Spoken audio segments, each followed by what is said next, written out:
La prouesse de cette chaufferie, c'est en fait qu'elle est dans une chapelle classée monument historique.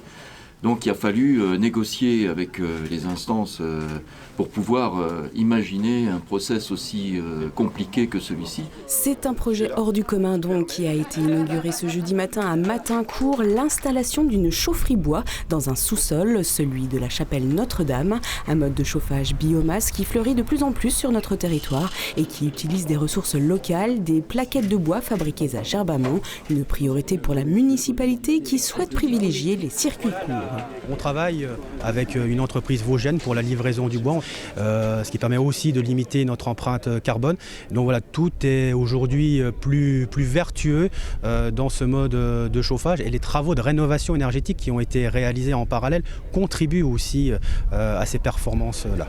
Un équipement thermique qui va concerner au total 3300 mètres carrés de bâtiments communaux, la mairie, l'école, la cantine, la salle polyvalente ainsi que 2 logements. Des bâtiments qui ont également bénéficié de travaux d'isolation intérieure et extérieure et la pose de nouvelles fenêtres.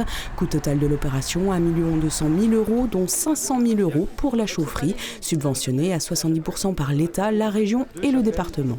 On était sur des énergies fossiles, gaz et électrique pour la partie école.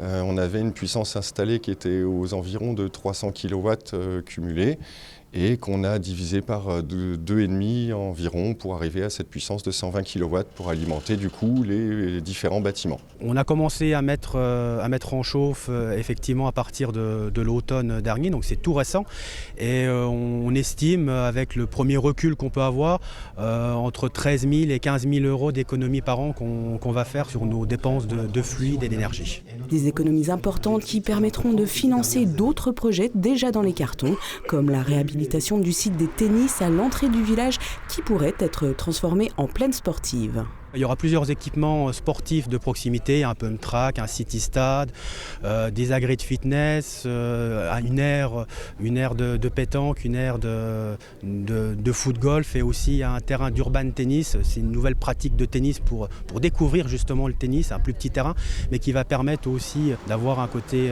attractif. Un projet qui devrait voir le jour d'ici l'été 2026, si toutefois les habitants se prononcent pour. Une consultation populaire sera organisée le 27 avril prochain.